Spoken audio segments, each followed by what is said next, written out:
good news, Canada. We just got it through customs and we're bringing it to Canada. But can you tell us about this COPE cost of poverty experience that you have developed with your team? The first part of our mission is to equip groups to rethink poverty through that human lens.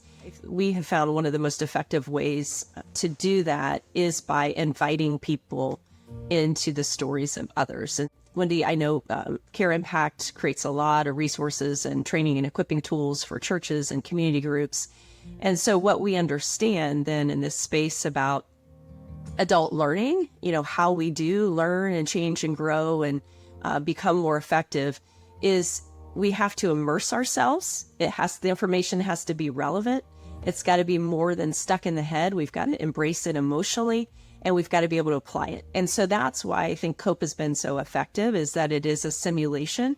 It is a 2.5-hour experience that invites people to take on the role of families, much like families in their community that are navigating poverty day in, day out, and to put themselves in the shoes of their circumstances and to make some decisions about how they think they may navigate those circumstances. And we don't just leave it there at the simulation. So we simulate 1 month in the life of those families, broken down into, 4 weeks.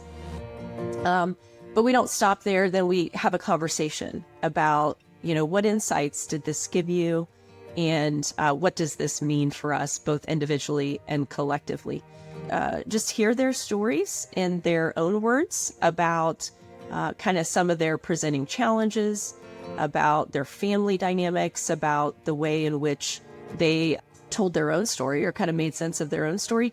And so what it does is it gives us a chance to think about poverty through the lens of that individual, but to also see what the community system looks like and where the community system, inclusive of the local church, is an asset and an ally to families that are navigating these hard times, and where there may be barriers that collectively we could come together to resolve. Well, and that's what I appreciated about the COPE experience. The church was at the table. They were a literal table there, a presence there. And it really drives home the point of collective impact that you're right. We try to simplify poverty, that we just need a job table, right? Or we just need whatever social services table, and then they should fix it.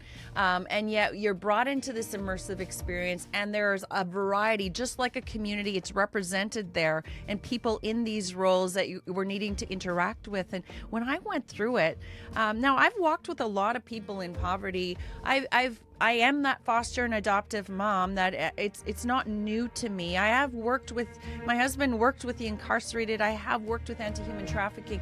And yet when I put myself in that immersive experience, Marlo, I'm not proud of this, but I tried kidnapping my virtual daughter so that I could keep my rent and that I could keep everybody safe, because I had one job. I wanted to keep everybody together.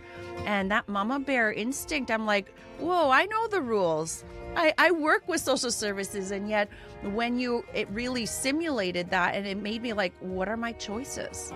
And it created that dynamic, and not everybody had that same experience. But for me, it's just like, actually, this becomes a viable option right now.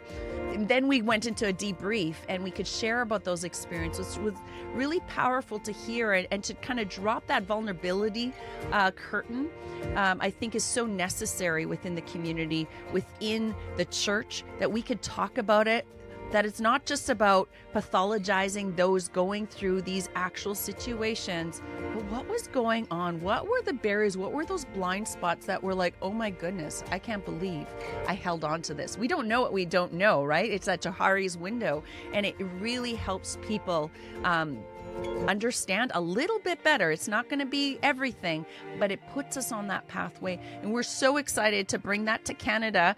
You are training one of our staff, and we're hoping to have more staff across Canada, and a kit that is being prepared here.